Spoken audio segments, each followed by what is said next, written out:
All right, guys, I'm joined with the one, the only Joel Nest. How you doing, man? I'm doing good, brother. How you doing? Hey, see the surrounding. I love the background, especially Yeah. what we're in. You're not in virtual world right now, but we're going to talk about virtual world. So I'm excited Awesome. about this because I've been a big fan of a lot of the VR stuff that's been going out. My son, with him being autistic, that's like his thing. Yeah. And God forbid that they made a Roblox VR game. I'm doomed for life. But Actually, Roblox VR will be coming out this year. oh So, my gosh, oh man, there goes my pockets. but it's funny. I don't want to cut you off right away, but Yeah. talking about any children or adults with disabilities, whether they be mental or physical, VR is a fantastic way of helping with a lot of medical situations. I'm glad to see that virtual reality has taken a huge leap in medicine. I should say medicine, Mhm. but in the medical practices, and it's really definitely helping. Like I have a daughter, a stepdaughter with disabilities as well, and she really enjoys it as well too. So Yeah. I think probably the VR started. I think probably before the Nintendo Wii era, but I feel like it was like in between because Nintendo Wii was considered like a health fitness type video right, game process because I remember in hospitals they were bringing them out to elder absolutely, people to play the fitness games and stuff, and I used to love that thing.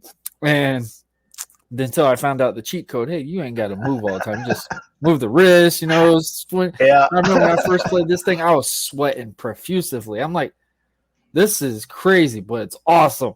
And it was like my family, man, we loved doing these things, especially game nights would have been so fun because, the bowling game where you sit there and do Yeah, the actual thing.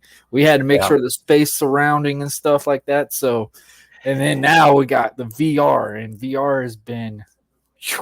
It's been a mind blower, and yeah, for fitness, it's really stepped up its game as well. Like every day, I use VR in some way, shape, or form for fitness. I have a couple fitness apps that I use, and what it does for me is, I I know I have to work out, and I do work out every day, and I do it, but I hate it. I hate working out. I'm just one of those people that just doesn't like workout, but I know I have to do it, and so I spend probably a good 20 minutes, 30 minutes a day in VR doing workouts in VR, which to me just helps out a lot because mentally I don't prepare myself enough for working out. Like as soon as I hit the weights, I'm like, oh, I got to do this again.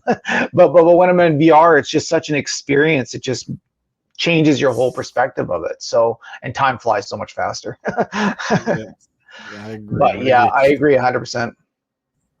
All right, Joel, let's get it going. All right. If nobody knows who you are, man, let them know. Right.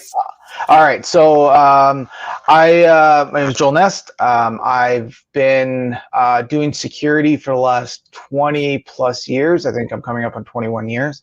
I started as a private security contractor overseas. I worked in Africa. I worked in the Middle East. I worked in Latin America, UK, North America, all the fun places, I guess you could say.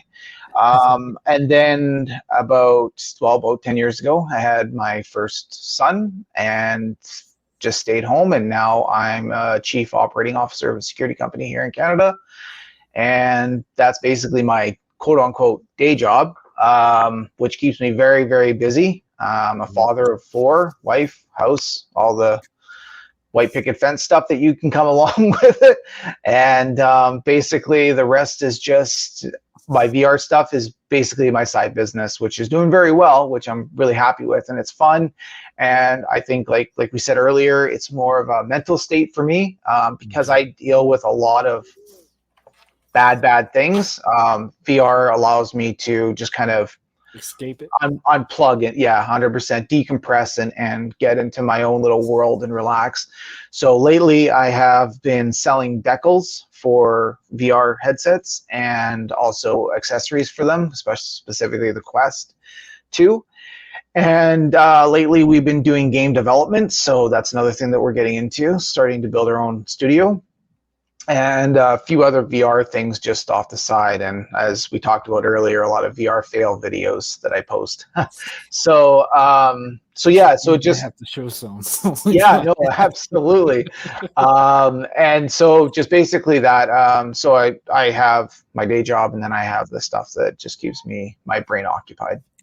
So the way you were expressing VR, that's how I feel about the gym. I feel Yeah, like, you know, that 100%. is my release area. Like I tell people all the time, man, people always, how do I do what I do? I'm like, you know, as long as I have that hour in the gym for myself, I'm a normal human being. Yeah, And the funny thing is, like, my wife, very adamantly, my wife will know if I haven't been in the gym in like 2 days, my wife will tell me, get up and go. yeah, yeah, yeah. That's my Tylenol. No, I hear you. Everybody needs their outlet, and if you don't have an outlet, I don't mean you're crazy, but you should, because building up bottling up all that stuff is just not healthy. I mean, I do it. We all do it. Well, mostly men do it. I think the thing that me and you can compare to this, we love to stay busy, and Absolutely. busy is good for what we're pursuing. Like with my Right. podcast, I'm busy Yeah. continuously. Like Yeah. people don't realize like all this stuff goes in with this because I'm a one-man show. Like this is all me. And Yeah. like I'm hearing people talk about, oh, I got an editor and all this. And I was like, I got one, but still it's me. Like it's all these things that I am sitting there after the detail and stuff. And my wife, when I first started this, she kind of like brushed it off, like, that's cute, whatever. Like, because my wife knows like I used to do all kinds of crazy gigs. I got in the world of pro wrestling, did that for a long time, got into, you know, oh, all right, I'm going to try to get into flag football, thinking, okay, it's less contact. I can do all that. Nope. Yeah. Got into that, got heavily into it, started traveling and stuff like that. And then my wife looked at me and said, I thought we agreed that you were doing something to keep you staying home. Right. Like in the area, not like traveling all these other spots. Yeah. So my wife would be like, this is starting to feel like wrestling again. Playing flag football.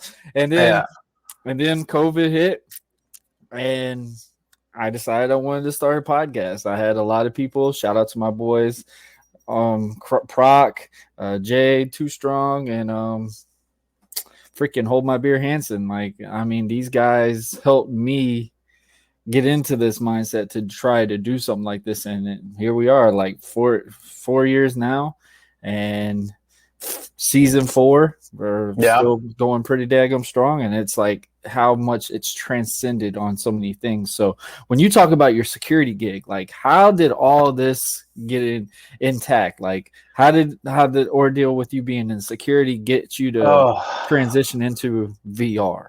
We'll start from there first. Yeah. So I've always been kind of searching for something that can kind of just, like I said, decompress with.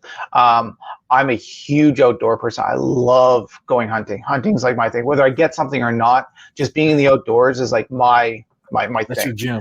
That's my 100%. That's my gym. If I can climb a mountain and be up there for a couple of days, like that's what I like. So, but unfortunately with my job, my career, it's a little bit hard because I have to be attached to the phone. I have to be able to be mobile. I have to be able to answer things in a heartbeat. So it's a little difficult for me, but at the same time, it's my release. So when I say this to a lot of people, you know, it depends on what like mental state you're in. Like what if you enjoy being in your own head, then great. Then whatever your outlet is, that's it. I'm not really a fan of being in my own mind most of the time. Like there's just too much that I've had to deal with in the past, or things that have triggered, that I shouldn't say trigger me, because I'm not, my brain doesn't work like that, but I still like to have my moment where I'm not thinking about anything other than some sort of enjoyment that doesn't make me sad or I don't want to say depressed, because I'm not depressed, but the feelings that come with thinking of things that happened in the past that just you don't really want to think about all the time. So the VR, when I found VR a while ago, I was like, oh, this is amazing, that this really does help. But it was old technology. It wasn't really there yet. I didn't feel like I was. Pac-Man pixels. Yeah, well, pretty much. Yeah. And then they were actually really cool though at first. Like I remember when absolutely. they first started the little pixeling thing. Yeah. I was like, I like this better than I like the Sega. Yeah, like, absolutely. I was like so big on those for a little bit, and I remember they used to have the what's those games that they used to have like the little toy car thing and would steer left and right for you and stuff like that. That was like the very first type VR type stuff they had. Yeah, I was just like, the way you see stuff now, and it's just like, holy cow, how advanced everything's gotten.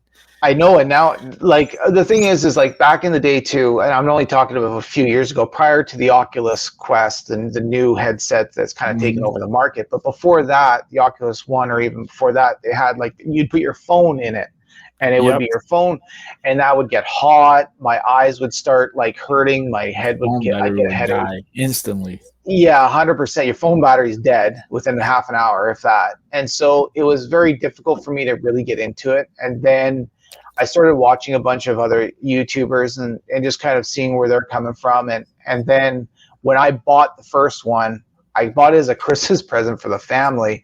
But it was funny because like before Christmas when I bought it for them, I'm like, no, I'm opening it up. I'm going to try it out. So it was like the whole month of December. I'm just getting like how I did with the Nintendo Switch. I had an excuse saying I was getting it for my kid. I played it more than they do because 100%. People tell me about how cool this Nintendo Switch thing was left and right because I was big on the Nintendo Wii. Yeah. I really liked everything about it. I hated playing basketball games on it. It was just outrageous how many times you had to hit a button just to flick your wrist and shoot it. But I was so big on Nintendo at that time because I mean with Mario Kart and stuff like that, it made it look so awesome. Yeah. Like I literally was just like, okay, yes. And everybody kept talking about the Switch. And I was a big PSP guy. I loved the PlayStation PSPs. And then when someone told me about the Switch and stuff, and I was just like, okay, I'll go look at it and see if I like something of it. And then I loved the fact that, you can play it at home. Then you can play it out on TV and stuff. So shout out to my buddy Jerry Edge because him and his family got me into not only the VR situation but the Nintendo Switch because he was like advertising this thing to me. Like had all these games. Like the one thing that just drives me nuts about these games is how small the games are. Like it's it's in a case like this and that's where the game goes. I know it's insane. It's insane. $50. Yeah, no, and that's the killer for sure. Yeah, no, it's Wii was a good one for sure, and I think it got a lot of people into the gaming, especially families, because like you said, you could sit around the TV and everybody can grab a controller and then just go at it, right? Mm-hmm. So it was like a good, just like game night type things, like. Yeah, I know, and I'm an Xbox guy, and I probably will always be an Xbox guy. I literally joke around with people. I say Xbox is my cable box, my Netflix, all that. Like that is our TV. The Xbox is, but it's like, it's so crazy to see how much like video games have changed because it used to be just video games play video games. Now it's that you can watch cable on these things. You can do so many things like. If you don't have an Xbox or something, it's like you are in a cave. Like my wife, it's so funny how the age difference between me and her is. I'm more younger than how she is because my wife, when it comes to electronics, my wife is just not there. It just not there. We've had this Xbox I've had this Xbox before I was dating her. She still has trouble activating this thing. Still has trouble trying to turn it on. I got a 4-year-old that turns it on with no hesitation. And my son, him being autistic, he ain't. If it's something with digital or video games, phone, whatever, you ain't gonna have to help him. He'll know how to do it himself. Yeah, and it's like so crazy to like how the transition and stuff. So I really am excited when you talk about the VR thing because the VR standpoint, same thing. Shout out to my buddy Jerry Edge. He showed me I think it was the Oculus, the first one, Oculus One, and playing the game where you do the little sabers thing. It's kind of like Guitar Hero. Huh? Beat Saber? Yeah. Beat Saber? And Yeah. they were playing the song stuff, and I was just sitting there like this, like, okay, this is pretty cool. Like the graphics looked amazing on the thing. Yeah. And I loved how when you turn it on, like I'm pretty sure, I don't know if this spot is like a hot spot for y'all either, but when you turned the thing on, it looked like you were at Top Golf. Yeah. Inside Top Golf, like in the little venue thing. Like it looked so real. Yeah. And the way I sold my wife on these things is because, you know, the Disney one where they have like the Disney park and whatever, it'll look just like the Disney park. Yeah. That's what my wife was so attached to the Oculus, just because of the Disney park. Well, hey, whatever sells it, right? But yeah, it's just, well, they've also made it like financially able for people to buy them now, because they were just so expensive before, and they still are. I mean, you could drop $2,000 on a headset, no problem.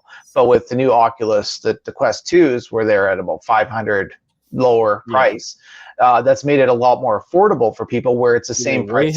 Are they as heavy as the first one? They're a little lighter.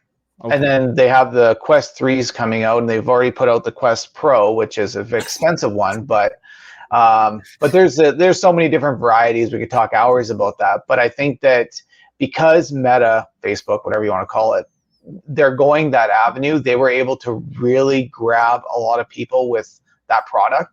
And I think that was a really, really smart move, making it as low as costly as possible, because the amount of data they've accumulated off that is just unreal. Like they're selling data. You have to have a big gig phone just to do anything with the Oculus or anything like that. Because I remember when I first got the Oculus One, I downloaded 2 things on this thing. Yeah. My phone was already full. Yeah. But this one doesn't use the phone.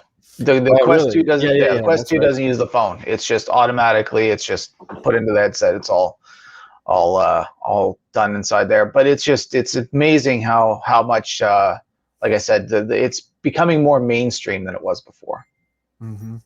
Yeah, I like that. So how it doesn't use the phone, but does it still get, like, your phone sync to it? You can sync your phone to it if you want to record video and stuff of the person, or watch video of what the person's seeing in the headset. So you can do that. You can check online. You can download games and stuff like that. But when you download games, it downloads to the headset, not the phone anymore. And the phone is actually a completely separate device. The headset is all in one. It's a standalone. Everything is embedded in this, and you have you can watch Netflix on it. You can do whatever you want. So what is the things that you really use the VR the most for? Because 100% working out. Fitness is definitely number one. Like every day. I'm not knocking it. We got people that got that because my apartment complex, they have the mirror thing. Yeah. And I guess you download the app on it, whatever, and the actual trainers in the mirror, whatever.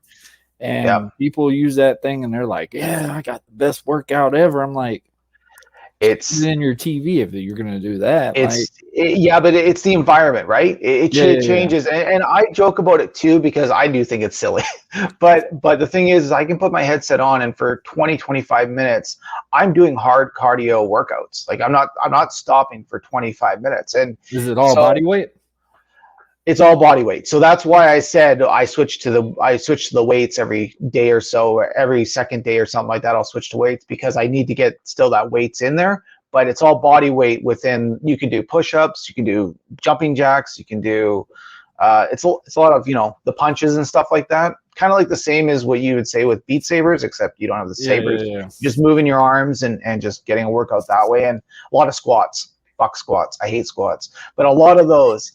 And this morning. So I get it when you see somebody working out into it, because we are not used to seeing that, right? Like that to us just looks silly. But when you're immersed into this gym, and you have this, like you said, instructor in front of you, and he or she is saying, and there's things moving at you, and you got to hit them and move your body and move out of the way and duck and dodge and squat and all that stuff. It's a completely different set of it's just different, and it really gets you motivated, I should say, to do what you have to do. Like, you can't miss this punch, or else your score goes down. If you do this, you do that, right? So, and then the funny thing is, these games are fucking smart. What they do is they put leaderboards in front of you, right? Yep. So you're always watching yourself. Am I climbing that leaderboard? Am I beating this person? And every game you play, those leaderboards are refreshed all the time. They get you. They get you. That's what makes you do more squats, more punches, and stuff that. It does. It's smart. Yeah.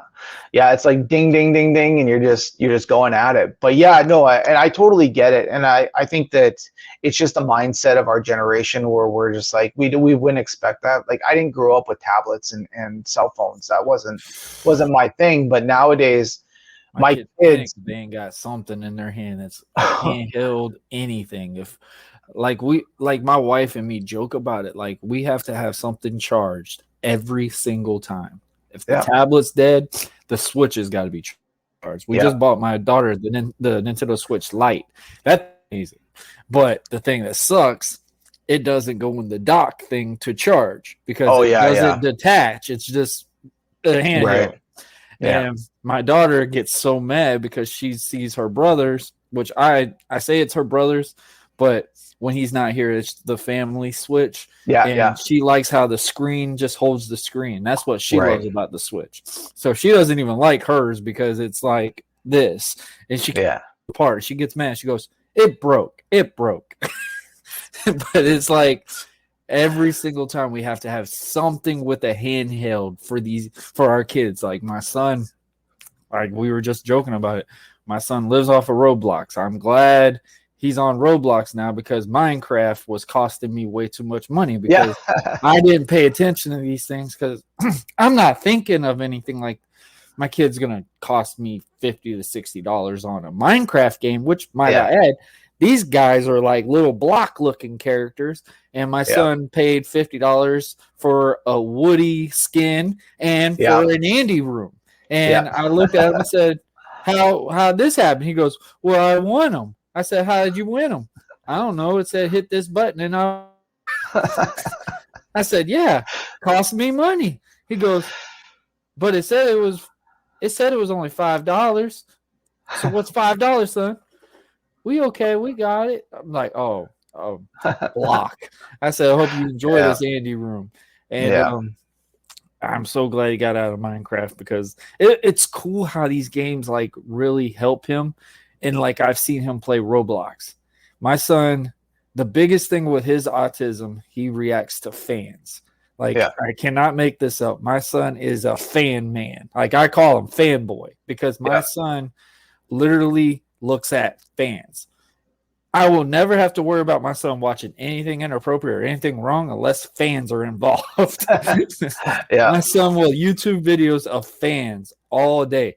And sometimes when you're watching these YouTube videos, like when I come in late at night, like on weekends I work late, and I would hear a weird fan movie going off, and it sounds like a haunted film, like one of those paranormal type things. I'm like, what the heck is this kid watching? And then it's a fan just sitting there spinning the whole time.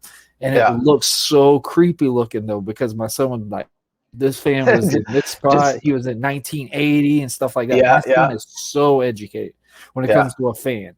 And that's all his teacher. If y'all get him a fidget spinner, put numbers on it, and let him count that, he would be your number one student in math. Right. Hates math. Absolutely. But VR. Like I said, I had the Oculus One. It was really cool, but my phone just never could hang for less than an hour. Yeah. Well, they've tweaked the technology a little bit since then, so it's good. It's good. But yeah, I recommend people trying it out first because one thing that some people do suffer from is motion sickness, vertigo. Yep. So we just say, put on a thing. It's crazy. That's a thing, man. Because your brain is literally disconnected from reality when you're in a headset, right? So it assumes everything that you're visually seeing. So worst thing is if you're playing a plane game or a space game where you're moving around a lot, outer space games like Star Wars type games where you're in a spaceship and flying around, I literally will sometimes puke, and I play VR every day. and it's just my body, that my brain and my body just can't adapt to space games. I can play a flight simulator, no problem, but as soon as you put me into space and I'm going 360 everywhere, I get pretty green pretty quick. Yeah. So what we say is to there people like a time limit that you stay on VR every day, or is it so you don't get so working out doesn't bother me. Playing video games doesn't bother me. I'm on probably maybe 40 minutes a day, give or take. If I'm playing a game, besides the working out, that'll be 40 minutes. I don't spend a lot of time in VR because I'm too busy working, doing business in VR, or I'm busy with my day job. So it's not always practical for me to be playing VR every day. I wish I could, but it's not reality. So, and plus I have 4 kids, so we're busy as hell with our house. So we don't have time. We don't have time to always be doing that. Plus my wife owns a business too, and she works a day job as well. So it's just busy. So but going back to the mental health portion, I do realize that when I just need like 10 minutes just to get away from reality, putting the headset on and playing 10 minutes of a video game, even if it's a silly game, a card game or something, or whatever it may be, right? Just something to. Those are addicting. Yeah, I'm not too much into the poker games and the card games. I kind of like just like. I'm a Uno game. Play Uno. There's Uno, yeah. Uno's a great game. But yeah, so just something to get myself, just to detach my brain a little bit. Yeah, I like that. So you talked about Star Wars. Have you played the one where you play against Darth Vader or anything like that? I have. Yeah. Is it worth it? It is worth it. It is. And it's pretty cheap right now because it's an older game and it's a lot of fun. There's actually quite a few, I would say, Star Wars clone games out there where you get like lightsabers and stuff and you can just tear shit up. It's pretty cool. Yeah. I wanted to see, like, I'm so weird with these things. Like for the PS3 or the PS4 or whatever, I just really wanted that game. I mean, I wanted the system just so I could play the Spider-Man game that they had and the Iron Man VR. That's the only reason why I wanted a PlayStation. Like, I don't have any other reason to want that. It's just the. Well, the Oculus Quest has Iron Man, and it also has Spider-Man. So, Spider-Man. Don't they have like an Avengers one too? It's like an Avengers. Yeah. So you got like you can fly around, or you can turn into Dr. Octopus and stuff like that. Yeah, it's pretty neat. Yeah, man. Yeah, that's really how advanced these things get. Yeah, and in the next few years, it's going to be, and the thing is too, is like we talk about a lot of video games applications for it, but there's a lot of business side of it as well. Yeah. There's a lot of companies that are switching over to it for virtual meetings. There's a lot of work. Like I can turn my whole area right here into an online office. I can see monitors in front of me. I can have keyboards. I can have all that other stuff. So there, and then also too with 3D design, like I can model stuff inside of it. There's just a lot of applications that I think that are outside of. We talked about medicine, like medical.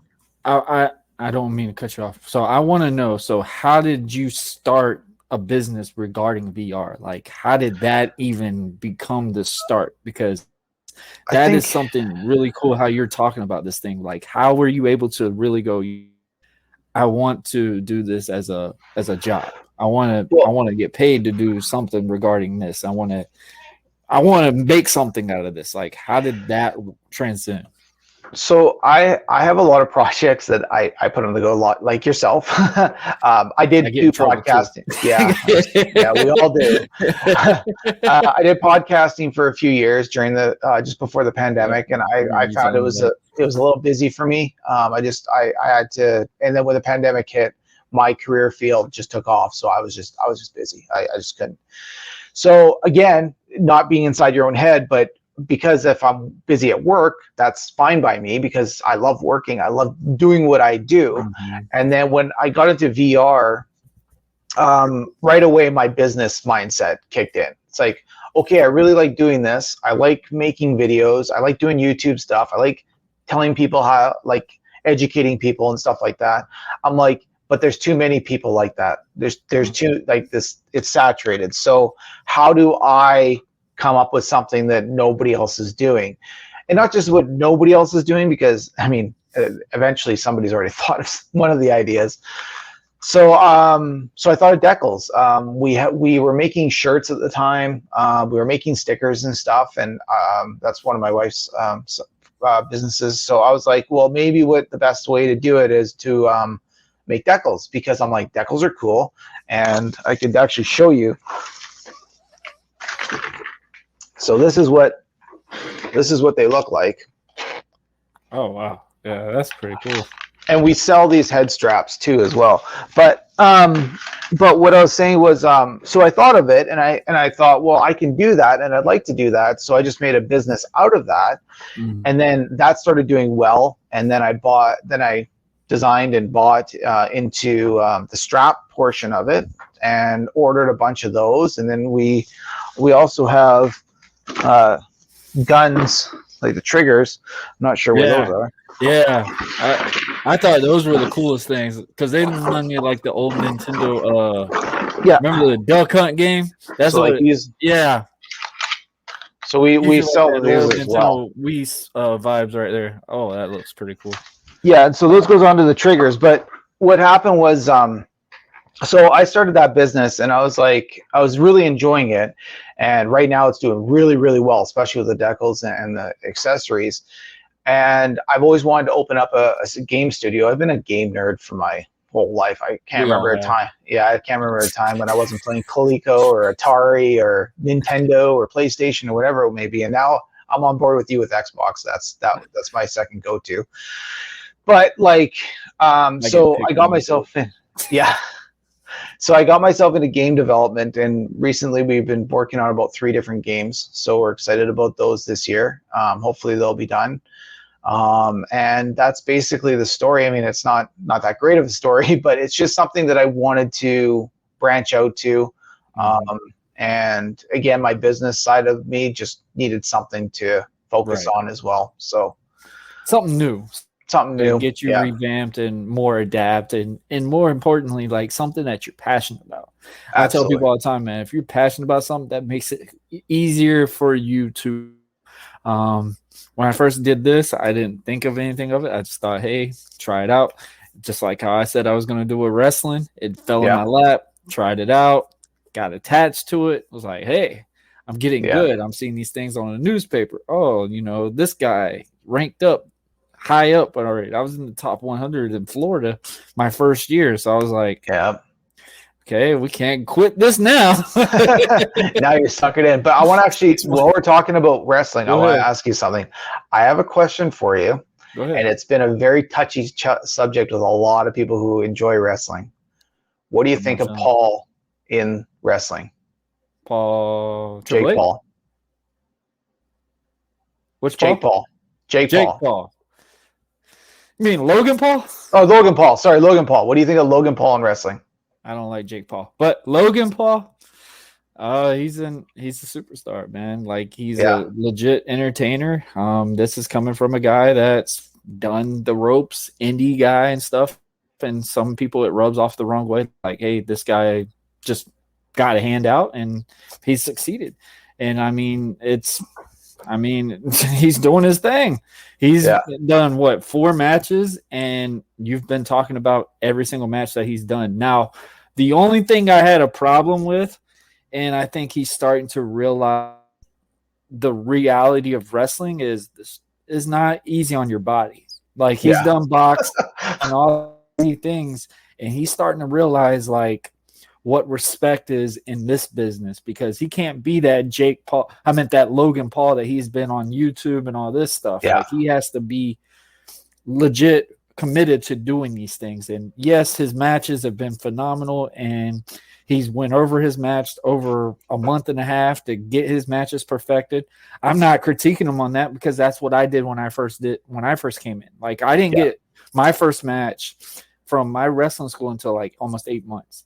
So it's a little bit thing. I remember when I first heard about it, I remember they did a show in Jacksonville, and he was a tag team partner for The Miz. And this was to do the WrestleMania thing with the Mysterios. Yeah. And we were all just like, this dude's going to stink the joint out because you're thinking like a typical celebrity coming in Yeah. doing what they want to do Yeah. and stuff. And I had my hand in helping talent getting higher up and stuff like that. So I might have to cut that part out because I actually helped train him on some things to get him to do into that WrestleMania. So I can't be telling people on that. So good thing it's pre-recorded. But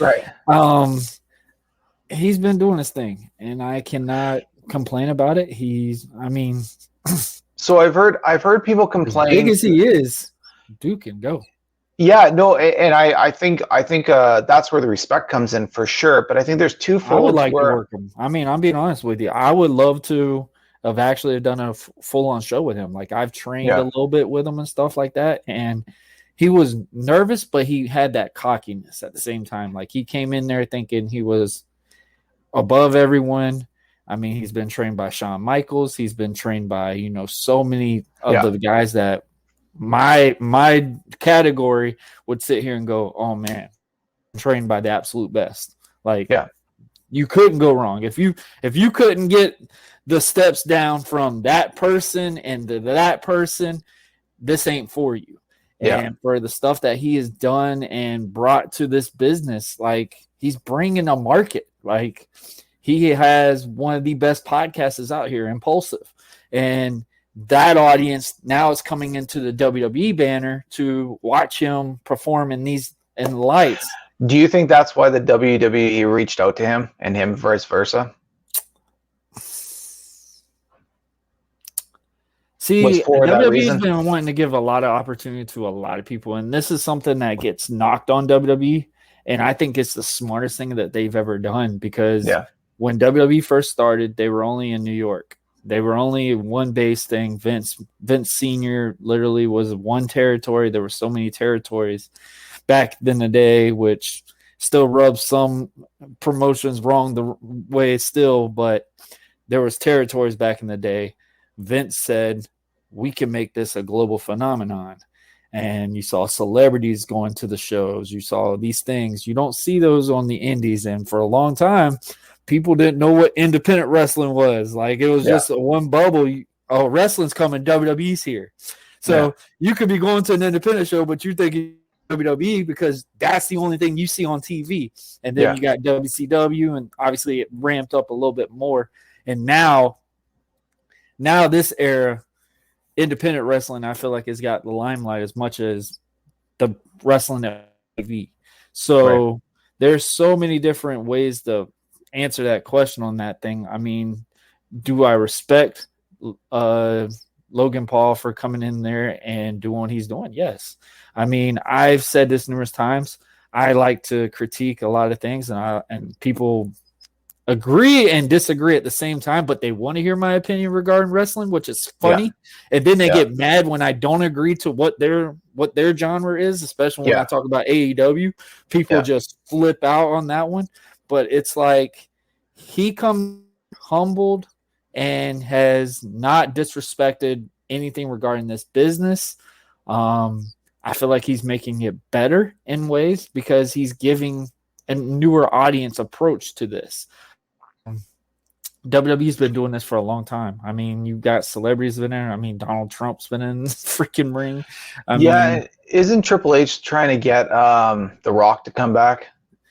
There has been back and forth. You think it will? That's a sour pill for me. I was gonna say a fan of Rock. Selfishly, yes, but I know what it entails to get back into it.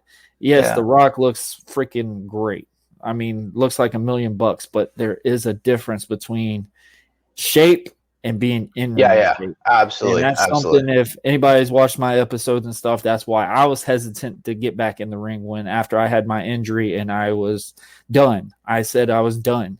And I kept seeing all these wrestlers coming back from neck injuries that were a lot more fatal than mine. Yeah. And I was just like, you know what? I'm going to go get another check and see where we're at. And I got cleared. And then right around that time, that 100th episode popped up, and the rest is history, what happened with that intel. But it's two differential things. Logan. Oh my gosh, these two, I don't know how we can get these two different because but Logan I respect more than Jake Paul just because Logan, I mean, yes, he has a bad past, and yes, he can't ever go to New Japan, which is so funny because New Japan big plateau for wrestling itself. But he has really brought a broad into it, and he's really busting his tail off to get in here and do stuff. So so my second point onto that is, do you think it's fair for people that are trying to get into the WWE to see this guy come in and be like, well, I mean, man. So when I got hurt, I was very bitter because I gave a lot of heart and soul into this business and just overall. Like, did I have WrestleMania shows? No. But my thing is, I've seen people that I've been in the ring with go higher up and been in bigger stages and stuff like that. And it makes me proud of that because it makes me go, you know, hey, I was one of these guys that got to see this dude before he was showcased out and stuff like that. I think that makes it better. It makes you proud of, you know, makes you appreciate where you came from. Cause my last match at the time was in a gauntlet. I didn't get in the ring with him, but the card looked freaking amazing because we got in there. Shout out my boy Alex Kane. Now he's in MLW and he has been transcending insanely regarding wrestling. I've been in the ring with so many cool names that have been on TV and stuff like that. Not always showcased, but I know for me because I was there and it was with me. So it's just the fact that, you know, and I think a lot of people have realized this too, because we've had so many guys that I thought would make it to the dance, to the tryout, and they looked at him and said, "You're not what we're looking for." And that rubbed a lot of indie guys the wrong way because we're like, we've been doing this so long. Y'all are looking at college athletes. Y'all are looking at, you know, gymnasts, entertainers, Hollywood actresses, and all that stuff. So it kind of does rub you the wrong way in some things because the goal is to get paid for this. The goal is to go big money like football, NFL, baseball, guys like this. WWE is the way to go. Now we got AEW, so that's a positive for that standpoint. But it does suck in ways because you put in so much time going to a wrestling school. You get approved, you pass that, and you start branching yourself out. You're on shows, doesn't matter what the venue look like. You can go from 5,000 people to literally 5 people in the next building. It's just the fact that you got this mindset and you got to keep going. In WWE and all your videos, you're doing everything, which is sad. Most of them don't get watched. I mean, very select few. So, I mean, it does rub off on the wrong way, some standpoints with that, because when you watch it, you critique and you're going, I could have done that. I could do that and stuff like that. So, I mean, it just depends on how you visual it, because I appreciate it more because it shows the fact that, you know, a lot of people are respecting what we're doing now because, you know, back then wrestling's fake, wrestling's this, wrestling that. Get in the ring. Ring. I tell people all the time, get in the ring. And I strike a lot of wrestling podcasts out here a wrong way sometimes because when they say, oh, that botch, that this, I'm like, have you been in there? Have you hit the ropes? Have you seen how this thing goes? Yeah.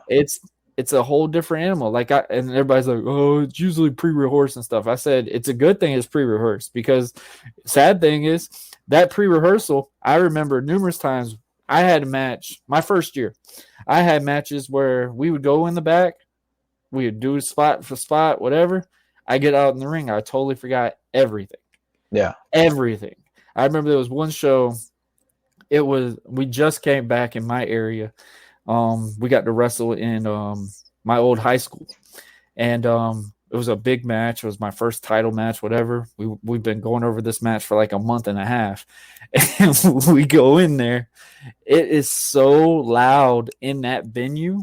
We couldn't even talk to each other. And so we literally were just doing basic things, clothesline, just the easiest things that we knew that we could get involved. So when the crowd was getting even louder, we could start figuring out what we were going to do. And then it got us back to help us find a position for it, because I worked the crowd for a good solid 5 to 6 minutes in that match. Might I add, we had 15 minutes, so 6 minutes. A lot of filler. A tearjerker, because then we had to rush everything to get it in and hit time. Right. How you see things, just like how we talk about VR. There's a lot of positives for it, and there's a lot of because I remember when I tried out the Oculus One, when I talked about was it heavy, because I had a neck problem at the time. I couldn't have this thing on no more than 30 minutes because you got the phone in it and it weighs on your head. Like I felt like I was wearing one of those helmets from what you wear a motorcycle, because it was just like my head got so stiff. One time I felt like I hurt my neck in a way because I was playing. What game was I playing? I think it was the Starship thing from Star Wars, whatever. And you look around, you see the visuals and stuff like that. I couldn't even turn my neck one time because I did it like this, and I couldn't turn my neck because of the weight on it. It was just like this. So I had to stop playing them for a while. But I'm good to hear that they've weighted that down a little bit. But that's a good question. I know I was ran off on a lot of things. And I think it's because like the community is kind of divided on certain things, and I'm seeing that wrestling fans are the most toxic people on the planet. I'm just gonna say that. I would agree. Because it's one way or the other. Like how we're talking Rock. As bad as I want The Rock to be there, fans are gonna trash it. Like, in my opinion, and I'm not just saying this because I'm a Rock fan. I like Black Adam. I thought it was a very good movie. I thought it told a good story and stuff.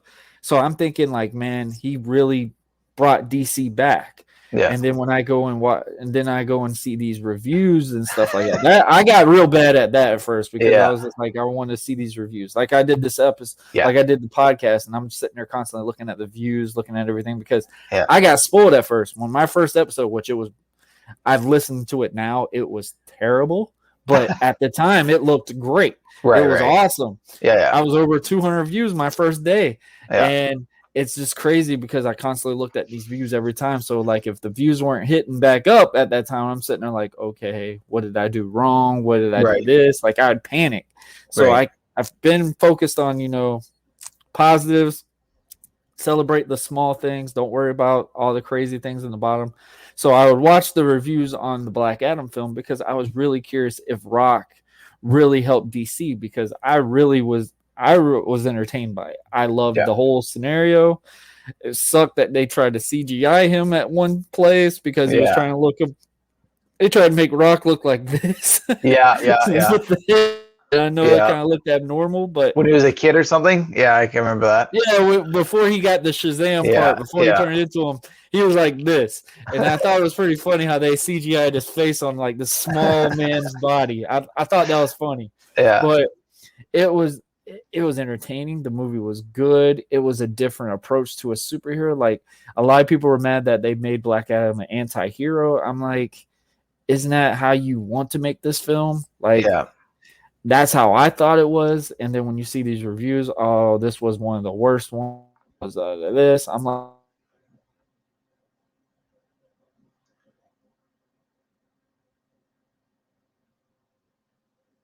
oh, I think I lost you.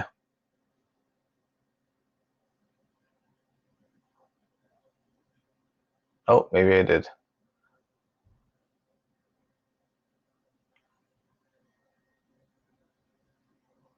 Much valid effort. All right, there we go.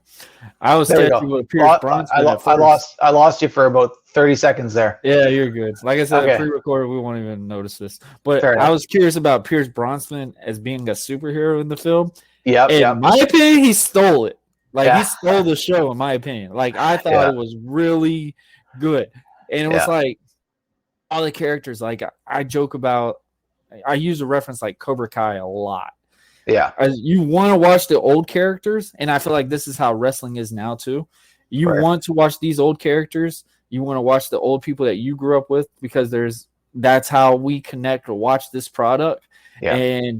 But you are curious about the younger new guys and stuff like that, if that makes Well, sense. I'm just seeing it being, and I guess it's been doing this for a while, but I'm seeing it become a lot more of a business. Like I see them not so story driven as it used to be, and now it's more about who can we get on, like who can we get in the company, like to bring Logan Paul. I think that is going to open up the door for a lot more other, like maybe actors and people that are in the industry, and that's why like Bad Bunny. Like I didn't know who Bad Bunny was, and Bad Bunny came in there and did a freaking Canadian Destroyer. Like that struck me different because I took that move plenty of time. That was my move, and I got hurt. I only did this with one person because I was so scared to do this move, and I'm sitting there watching a celebrity just easily, and I'm like, okay, it was with Morrison. So obviously Morrison's like an acrobatic guy regardless, but it struck me when I was like, it happens. And it's like it's bringing a wider audience to the standpoint, like how we're talking about NFL. Back then, NFL wasn't popular outside of the US. Canadian football, it wasn't what it is now, but still, like, there was not that much of an audience regarding in your area to watch the NFL and stuff like that. Absolutely. Now you can watch the NFL in Greece, for freaking crying out loud. Greece. Yeah. You can watch it you could watch it overseas now, and it's bringing a larger audience for when Super Bowl comes. Like, I think it's pretty cool. Like, when you watch a game in London, it's not one team jerseys that are in that stadium. Any NFL team jersey is worn by somebody in that stadium. That shows the appreciation that people see overseas and stuff. And I talk about that with wrestling, very valid, because WWE, because a lot of people give them crap about it, but I'm like, it was the smartest thing they ever done, traveling out of the US and out into these different countries and stuff, because like Saudi Arabia, as much people want to give that crap, the audience appreciates it. The audience doesn't watch this stuff to be like, oh, that's a botch. Oh, this is that, or this is retarded. Like, I remember the Goldberg match. Everybody in the US is going to tell you that was the worst match that ever happened. He almost killed Undertaker and all that. Yeah. That Saudi crowd watched it was a Rock versus Hogan type match. They were like, this is awesome. I want to see this again, blah, blah, blah, blah. Yeah. But it's like people... It's insane, because like how you talked about, see who they can sign, whatever. That's how AEW is.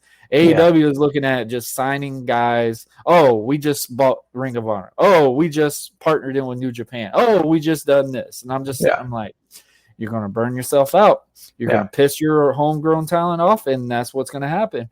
Yeah. And look where we got. We got Cody Rhodes in the WWE, the one that started with AEW, which I sit here and say all the time.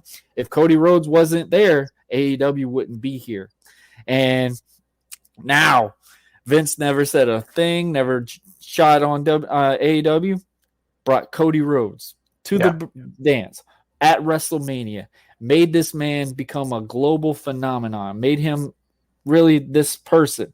And it's crazy when we talk about, with Logan Paul, Cody went and did a whole different transition, came into the WWE without going to the Indies or anything like that. Yeah. He got handed a silver platter because of his brother and his dad. Cody didn't like the transition that was going with him in WWE, because he had one particular character that his brother played Goldust. He came up with the idea to play Stardust, and people loved the Stardust character. He didn't like it. He brought that Stardust character so much that it burned him out. Cody went and did a whole 180, and this is one thing I respect about this guy so much, is that he did something that so many wrestlers would be afraid to do, because you are getting the big checks. You are getting, the big money things to be a wrestler, regardless if you're on TV all the time or winning matches or titles or whatever that feel is, you're getting a big check. Yeah. He decided to get big checks anymore. and go all the way back down and revamp himself back up. And I'm telling you right now, man, I've seen Cody at a couple, and Cody was at a show that literally had no more than 20 people.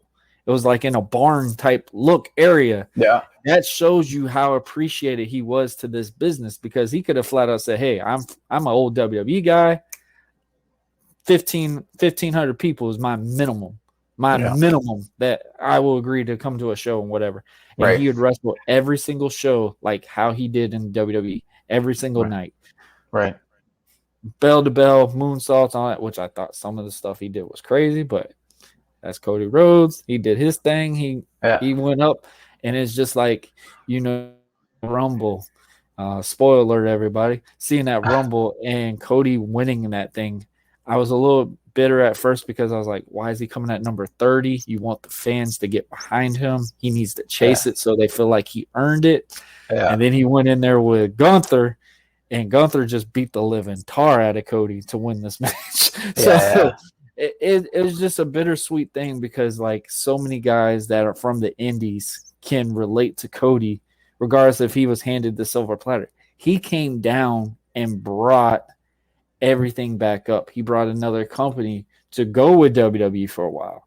Right. And it was just like he put a big plateau thing, just like how Logan Paul is doing. Logan Paul is bringing a non-wrestling fan base into a product that people now are going to be watching, not necessarily watching the wrestlers, but going to want to watch these characters like, they're going to want to watch these comedic characters and stuff like that, because that's something that gets them to entertain to watch these products. Right. And that's something that people got to realize. That's what wrestling is. Wrestling is about characters. Yeah. My character. I wore a mask and tights, red, white, and blue from head to toe. I got trademarked to it, so it's not a Deadpool. It's American Prodigy, and I am very adamant when I say this thing. But it's the fact that I got to be a character, like how you talked about with VR. It's a stress reliever and stuff. As a bad day I had, I can go in and be that character and see the tweets, see the responses, and know that I'm doing a difference for kids. Right. And, it was something that I took very much pride for, and that's what made me push me to continue to go more, because I knew, in my mind, I knew I could have probably made it to the bigger dance, whatever, but also reality hit too, because I've already had a couple of neck problems. I've had a couple of concussion protocols and stuff like that. Like, I already knew where I was going to be. So, like, me coming back now, I know for a fact this is not a long extent run. Right. But it's the fact that I can do it on my own terms is the most successful thing I could say. Absolutely. So for Logan Paul to come in there and transcend this business in 4 matches, and you're talking about his match being almost a show stealer every single week, can't get mad about it. I mean, it just be the reality. Like, many people shun wrestling, but they don't realize and see what the detail is. You could watch some of his podcasts lately. When he talks about wrestling, people are starting to see what the true visual of wrestling really can do. Like, this ain't a trampoline. This is boards. Sometimes, he's taken care of pretty well with the padding in the ring. Like, we ain't going to brush that. I've been in a ring that they told us padding was in it, and when I could run the ropes, I could tell there was nothing but boards on this thing. I have lifted canvas one time and literally ripped up sheets, looked like puzzle pieces that were like the covering for the ring. And the booker would try to tell me, it'll feel just the same like anything else. Like, it's way under the boards, and I'm sitting looking, I'm like, bull crap. Okay. I'm getting paid for it, whatever. And it's just the fact that you see so many different revolutions when it comes to stuff. Like how we were talking about video games and, VR. VR came from being just pixelated to now it's literally so real. Like I describe it, man. Like, it makes it where you want to stay home all the time now, especially when COVID hit. I think VR has been your number one spot, because probably, I mean, if you wanted to go to a theme park, VR, roller coaster or something like that. Like Yeah. if you're afraid to go on a roller coaster and stuff like that, you could VR it and it still feels that feeling, but you know, okay, I'm on ground, but you still in your mind's like, I'm pretty high up. Like, why does it look like that? And I remember when I first did that part, because I'm not the biggest roller coaster guy, and I tried the VR thing with the roller coaster, and I was like, holy cow, this looks so real. And the thing that most is when you could turn your head and it's like, am I really in this? Yeah. Yeah, no, and I think that a lot with VR has helped people with a lot of phobias. So they again They're doing medical driving tests now based off of virtual reality. driving tests. They're doing aircraft simulators. They're doing a lot. There's also military applications as well. Yep. So teaching people how to do tactical shooting. There's fireman training, or should say, Not just laser training. tag now. Yeah, it's not. There's a lot of applications that I think are being overseen. But yeah, it's pretty intense. Hey, I love it, man. So what would you say regarding the world of VR now? Like, how would you express, knowing when you got your own business and stuff like that, and how you've been building this thing from VR and stuff like that? Like, you seeing the growth of just the VR itself? Like, Absolutely. How do you feel about that? I think that VR is becoming more mainstream, if you want to quote it on that, because I think that in the last few years, VR is not new. Like, we got to think it's 20, 30 years old. It's not new, but it's new in the aspect. Yeah, it's like everything else. But I think that's just come out of, and I think it's just come out of the darkness where, again, Meta has brought a product to people that is affordable and a very diverse game set where people can just go in and buy whatever game or application they want. And now that they're just into it, and the games are relatively cheaper for VR than you would for an Xbox. Like, you're not spending $150 on a game with all the extras and stuff like that. Like, you're just, or even $80. $80 is absurd for a game in VR.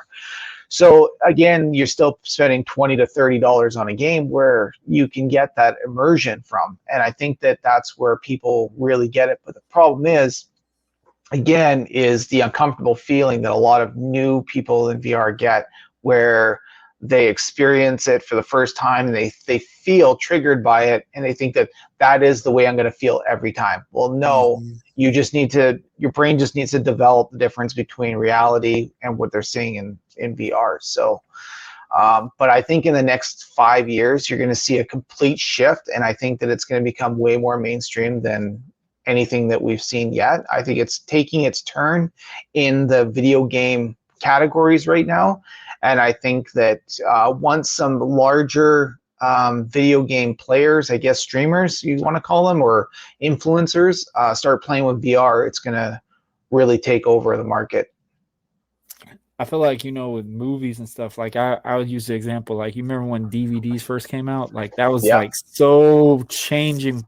Like, we're all like, wow, we can watch this movie on a CD. We ain't got to hit rewind every single time we watch the full movie. Like, I remember I used to be hesitant to watch a full movie because I knew you had to rewind it back until you watched it from the beginning. So when you got to see that DVD and it plays after play after play after play, and it's like, oh my gosh, I don't have to hear that rewind all the way back. Like, people don't know that struggle nowadays, but it's like, it's so cool, like, how that transition and DVDs have basically been wiped off. Yeah, and it's insane. Like, it's so crazy how adapt everything can get nowadays. And like how you just said, VR is very old. It's just new in the audience booth now. Like how you said with movies and stuff. Do you feel like it is now going to be like the new movie theater? I think it's hard. I think it's therapy, yes, possibly, but I think that it's still really hard because it's an individual based entertainment system. You really have to have the headset on, and it's one person. You can't really do a lot with it, and it, not that it's silly, but it's weird if you had a family of 4 and everybody had headsets and everybody's sitting in the living room watching the same movie, right? It'd be just like, why are you doing that? To our brains, it'd be like, it doesn't make any sense. But to people inside the space, it might feel like a completely different scenario. You're in a massive movie theater, you got the audio and like, however it may be. But I think that it'll change over time. It's just unfortunate that, like I said, it is an individual space, so there's not a lot you can do with it outside of like feeling like you're doing it with somebody else, other than like you can play games online. I can play with somebody right next to me and we can hear each other talking. We can see each other in the virtual space as different characters and stuff, but only me and those parties can see that for the most part, quote unquote. Like I said, again, you could watch it over a device and see what the other people are seeing, but one person is still controlling the entire environment, right? Mm-hmm. So it's a little bit hard to really get group effort involved in it as that, but I think that those type of things will be overcome with the ability to stream it to bigger devices or having multiple people be able to experience things differently. Right. So I do want to finish on a little bit on this. So, with epilepsy and seizures and stuff like that, do you feel like they're going to make that more advanced to where people like that can do the same thing with VRs? Because my mom, sadly, she would have loved doing some of these VRs, but she will have seizures with flickering light like that. So that will be something that they will start looking at too, is like helping for a whole wider audience to be able to do the same thing with VRs like how we all used to. Absolutely. And not to go off track a little bit, but they're already working with dementia, like people that are suffering from memory loss. So you'd put the VR set on and it would almost restart your entire day from yesterday. So you'd be able to see pictures of your family, you'd be able to see all this stuff, and it would start your day off where you can not really remember, but it helps you to remember what yesterday was, like your like I said, family pictures, maybe your favorite movie or something like that, or favorite song or whatever that is. So they're trying to experiment stuff with that. When it comes to epilepsy and seizures, yes, they are trying to work with different. The headsets right now are really good. The Quest 2 is really good. It doesn't have a high, it's not a strobe effect, so it does help you with your brain is pretty cognitive of the fact that it is taking it in as reality. So when you watch a TV, the problem with the TV and the strobe on the TV is that you're focused on the entire world around you, and that in front of you is the thing that's strobing. Right? Whereas when you're in VR, you don't notice it as much because it's the entire world that may be flickering, but it might not be flickering to the same rate as something that's stationary and everything else is fine. So your brain automatically says, holy shit, something's wrong right in front of me. Whereas when you're in VR, you don't really notice it as much. It's all part of the environment. So it reminds me of like the Matrix, like, how, like, exactly. Like one little bubble, and then when they in the virtual world, they're whatever they want to be. Yeah, and it doesn't it gives you that feeling, again, immersion of the world. It's not like you're static in an environment, so it's a little bit different. Yeah, I like that. So Joe, thank you, brother. Any last words, man? Do you want to have any last minute shout outs? Guys, all the links will be below.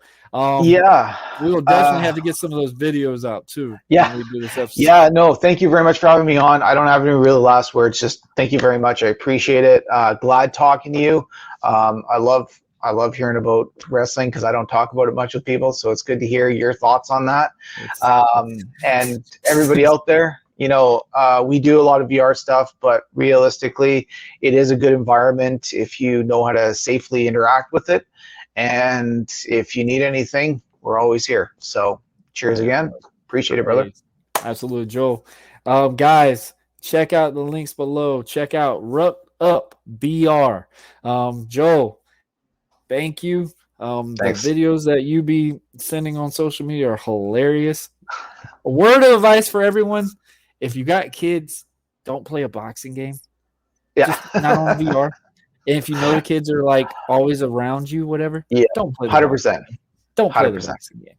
we don't need you to go to the hospital, and you have to tell the doctor, I was playing a Creed, and I was getting beat up, and all of a sudden my kid just popped in, and I popped it on accident.